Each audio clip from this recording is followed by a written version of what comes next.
raise your right hand. Do you swear or affirm the testimony you're about to give is the truth, so help you God? Yes, ma'am. All right, you may be seated. And then would you state for your name for the record and spell your first and last name? Name is Edward Wagrowski, E-D-W-A-R-D. Last name is W-A-G-R-O-W-S-K-I. Go ahead, Prosper. Thank you. Sure. How are you employed? I currently work with the U.S. Secret Service. And what do you do there? The title is a network intrusion forensic analyst. I do computer forensics, cell phone forensics, network intrusion stuff as well. And how long have you been working with the United States Secret Service? 2 months now. And prior to that, where did you work? I worked with the Oakland County Sheriff's Office. And what did you do there? I was in the computer crimes unit. Okay. So before, I take it you retired from the Sheriff's Office? Yes, I did. Okay. Before retiring, how long did you spend there? My entire time there was 28 years. I was in the computer crimes unit for 10 years. Now, if you could tell us, please, what a detective with the Oakland County Sheriff's Office Computer Crimes Unit would do on a day-to-day basis. On a day-to-day basis, our job was electronic evidence, whether it's a cell phone, computer, DVRs from a business, whatever it may be. We were the ones that handled that. We're the ones that had the training how to get the data from that, or get the video from it, or interpret call detail records. Okay. So Exhibit 43, it's been admitted, it's your CV. I'm not going to go through the whole thing. But is it fair to say that you've had specific training for your role there? Yes, sir. Okay. Tell us about some of that. The main training that we go to with the Sheriff's Office was, there's an organization called IASIS to become a certified forensic computer examiner.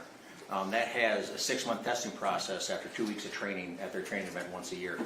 On top of that, for cell phones, there's other agencies. Celebrate has training they do for the tools that we use from them, and other agencies as far as PACCs.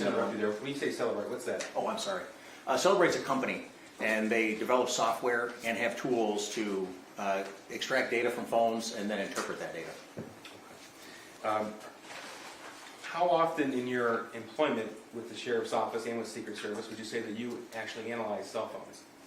Almost every day. That's what we do. Okay. So you went through a lot of, just now, a very quick rendition of detectives' work with the Computer Crimes Unit. I didn't catch most of that. Can you simplify a little bit of that for me? So we get the data from the phones, and then we have to take that data and put it in a format that an officer in charge of a case, an OIC, is able to look at easily. Instead of sitting there scrolling through the phone, potentially changing data, we put it in a format, we take it off of there. When you say data, what do you mean by data? Everything on the phone, anything.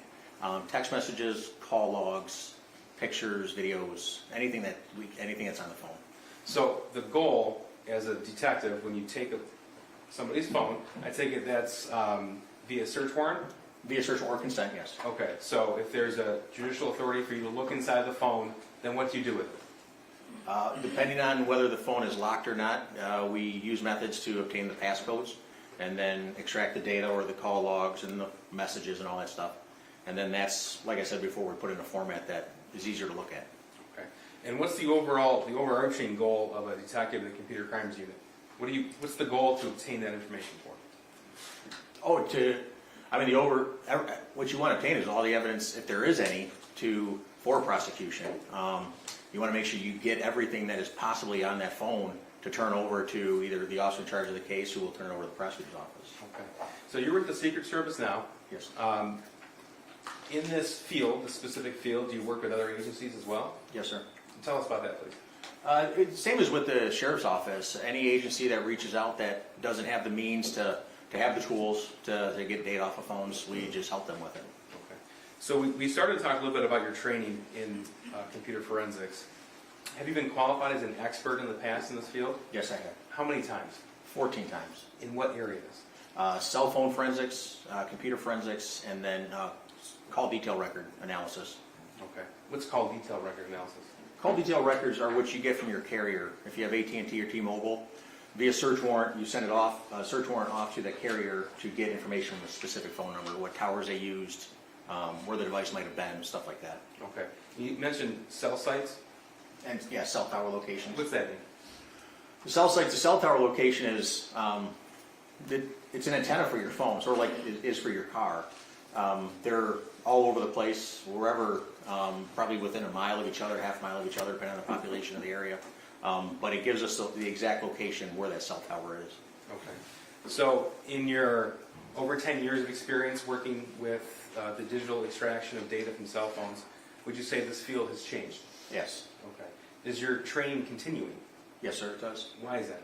Well, just because the information changes, where an app might store information within the program itself, the little program, might change on every update. So we have to know where we can go to find it if the tool can't find it for us. Okay, when you say the tool, what's that mean? The Celebrate software, either the physical analyzer software or other methods to get the information off the phone. So then would it be fair to say that as technology has changed and evolved over time, so is the training of computer crimes detectives? Yes, sir. Okay. And is that training continuing? Always. Judge, at this time I'm going to move to qualify this witness as an expert in the field of cell phone forensics and historical cell site analysis. Okay, he said computer forensics, cell phone forensics, car detail analysis. Are those the areas? That's what he's been qualified in the past, call detail records, but in this particular case, he's going to be qualified as an expert in the field of cell phone forensics and historical cell site analysis, Judge. Historical cell phone. Listening? No objection, Your Honor. You may consider this witness as an expert in the area of historical cell phone analysis and cell phone forensic analysis. Thank you, Judge. Cell site analysis. Cell site.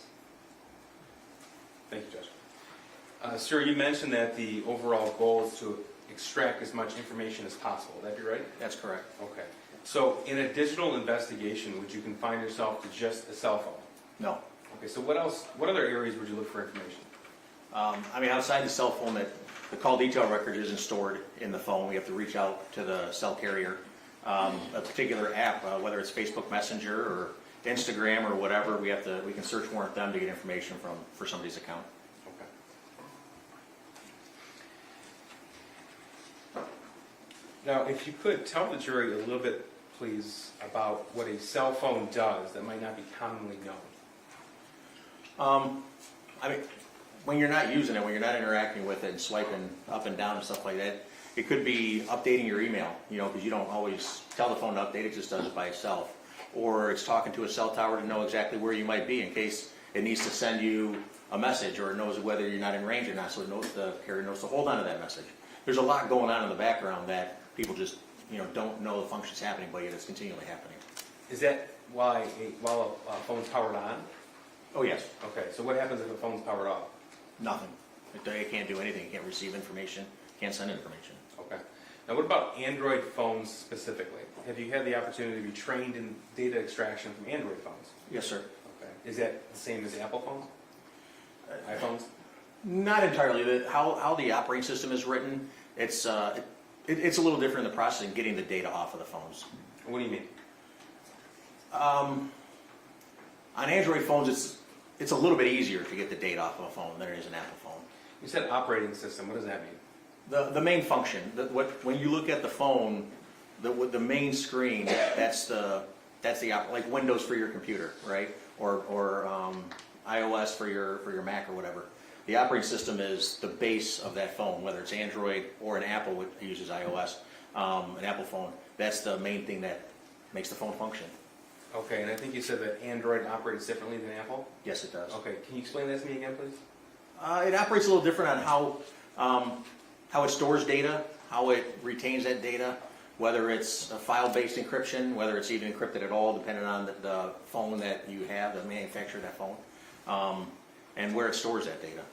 Now, are you able to obtain someone's locations based upon a device? You can, yes. Tell me how that works.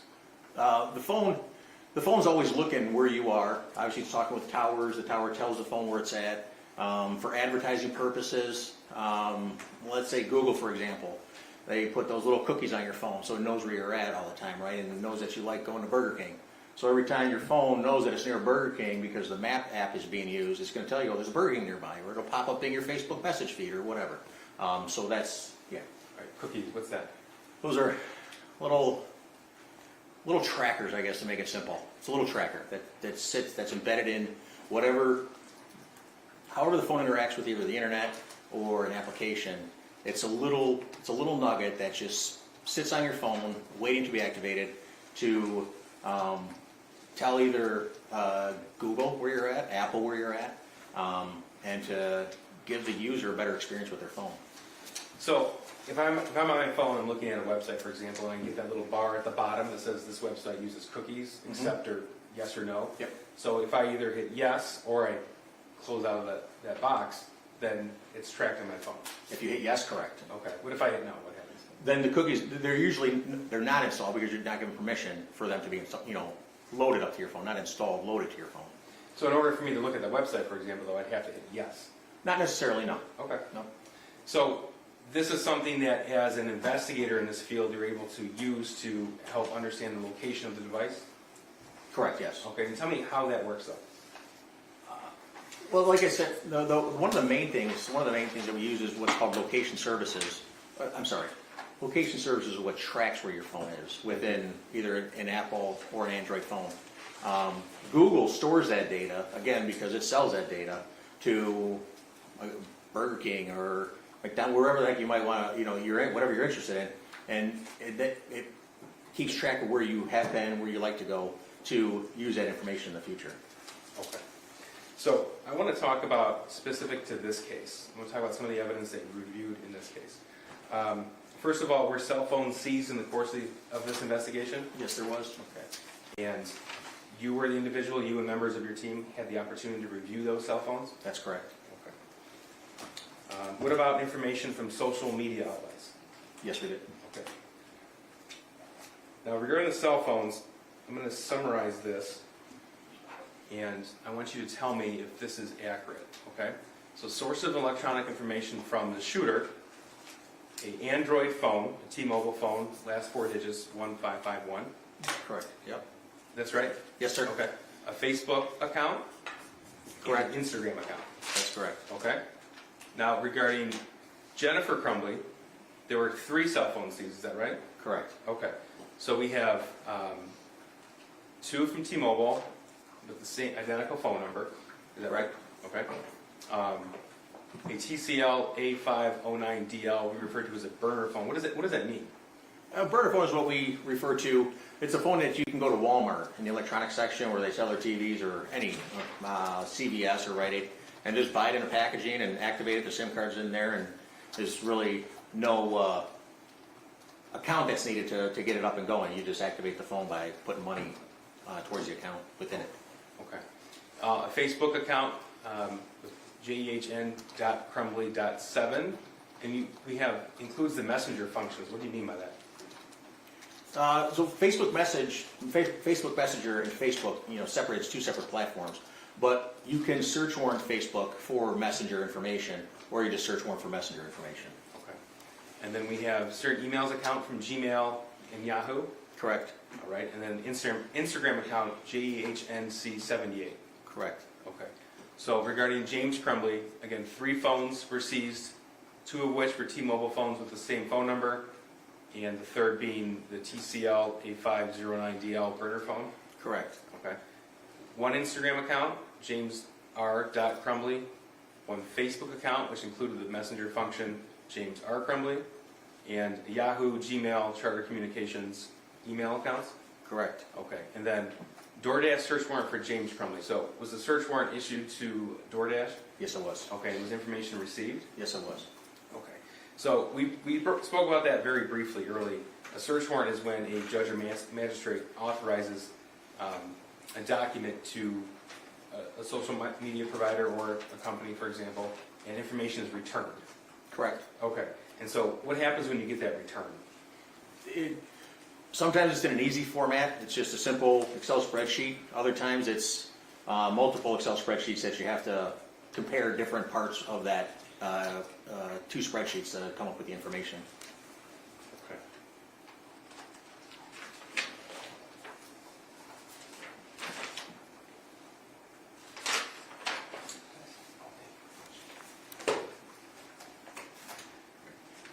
Now, your role normally would be to talk about cell phones, computers, cell towers, things like that. Correct. Okay. So, with your permission, I'd like to talk to you about November the 30th, 2021. Do you remember that day? Yes. Okay. You were working for the sheriff's office? Yes, I was. Okay. And you were computer crimes? Yes, I was. Were you working that day? Yes. 12:50, 12:51 in the afternoon on November the 30th. Do you remember where you were? It's probably driving pretty fast. Okay. And tell me why. We got news from our captain that there was a shooting at the Oxford High School. Prior to that, we, our sergeant who was off that day, reached out, texted one of the guys in the office and said there was a shooting at the high school, and nobody believed it. Like, we believed it, but we're like, it's just somebody nearby at a house, you know, fired off a rifle or something, and the police are gonna go do their job. And then a couple minutes go by, and the captain comes in and he said there's been a shooting at the high school, and he said all hands on deck. Okay. What did you take that to mean? There's a shooting, like, it was, All hands on deck. You're not normally somebody who responds to active shooter situations, right? no, it's for the nerds. No. For the captain to come to the computer crimes office, it was all due respect to the guys in there and the gals in there. That's not their job to deal with that. The fact that he came in there it was a really big deal. Okay. And you mentioned you were driving pretty fast. Tell me about that. I remember getting out to my car. At the time I had a white minivan that had lights and siren in it. No one ever took it seriously when you turned the lights and siren on. But I remember pulling out of the parking lot, and I looked to my left, and there's, it didn't seem real. It didn't seem like this. Like, I'm thinking in my head like this is just blown out of proportion, because I didn't have my radio on in the car. I couldn't hear the radio traffic at the time. And I looked to my left, and there's two patrol cars, not even from our agency, not even from the sheriff's office, come around the far corner on this complex by the medical examiner's office and the animal control. And they turned that corner on two wheels on each side, on the back, coming around that corner, their lights were shining, they were going fast. And I'm like, holy cow, this is real.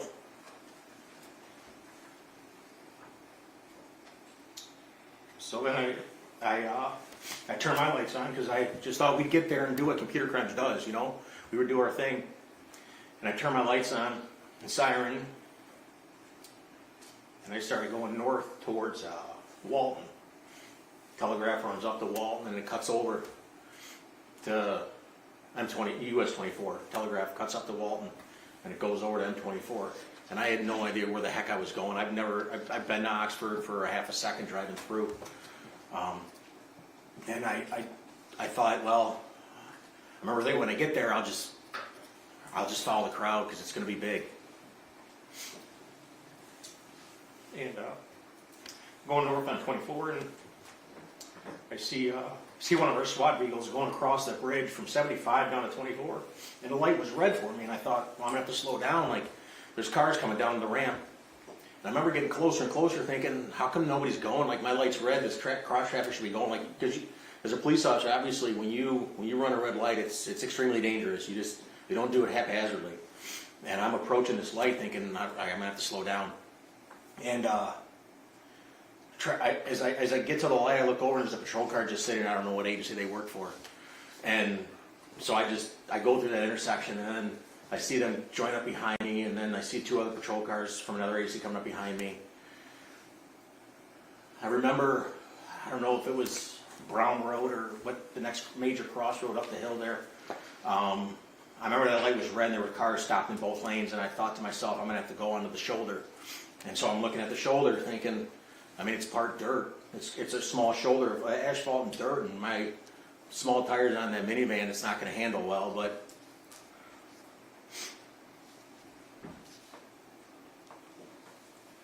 we're not going to stop going, right? So I remember feeling the steering wheel shaking from the gravel, and I get around and keep driving north. Crowd still following me. I look up in the mirror every once in a while, and there had to have been, I couldn't count them. They were so far deep behind me and the ambulances and the SWAT vehicle. And we get up into town, up into Oxford, I think we were. And as I'm approaching the light, it just changes red. So obviously cross traffic doesn't know what's going on there. You might just have somebody that just goes straight, and again, it's dangerous. It really is. And so with the lead car, I've always been told the lead car in a situation like that, you always hold that intersection for everybody else behind you because they're coming. And so as I inch into the intersection, I stop dead in the intersection with the lights and siren going. And I counted 16, at least 16 vehicles just go screaming past me. And we start getting into town, and northbound traffic's blocked. It's dead stopped. I remember going against oncoming traffic, and now you see cars coming at you, you know, and you're the whole way there, all I could hear on the radio was staging area on Ray Road in Meijer. That's what I kept on hearing. There was so much radio traffic. I heard bits and pieces of other things, but that like really stuck in my head. And so we're just driving north, and finally I just see a Meijer, and I'm like, okay, well, we got to be far enough north. This is where I got to go. And so I pull off onto Ray Road, and I meet up with other deputies in the area. Okay. If you could describe to us what you saw when you arrived at that Meijer.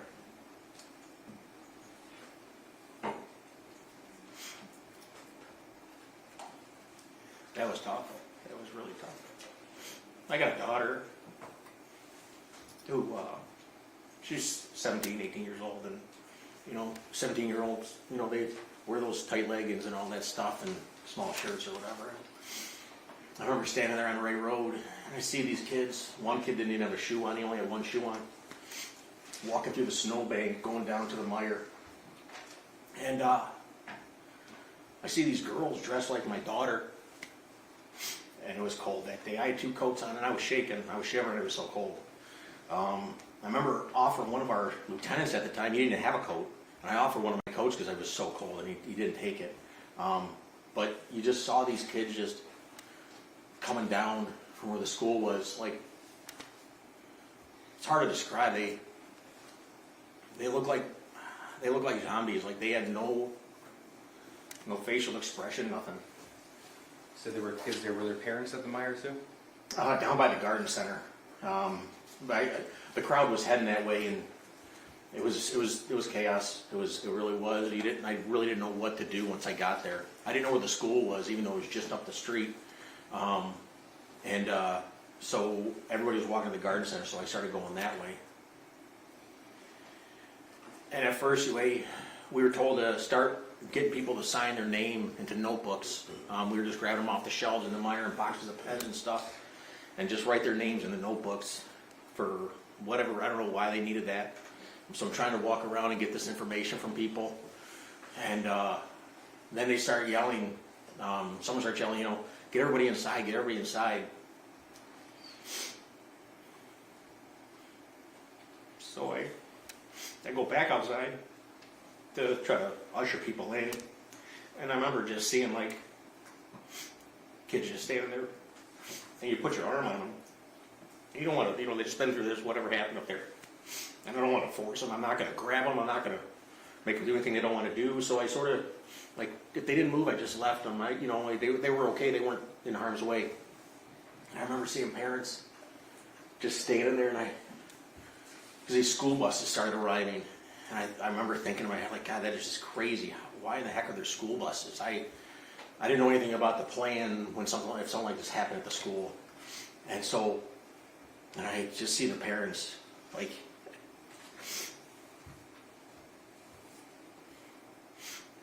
you see them just almost praying in their head that their kid came off the bus.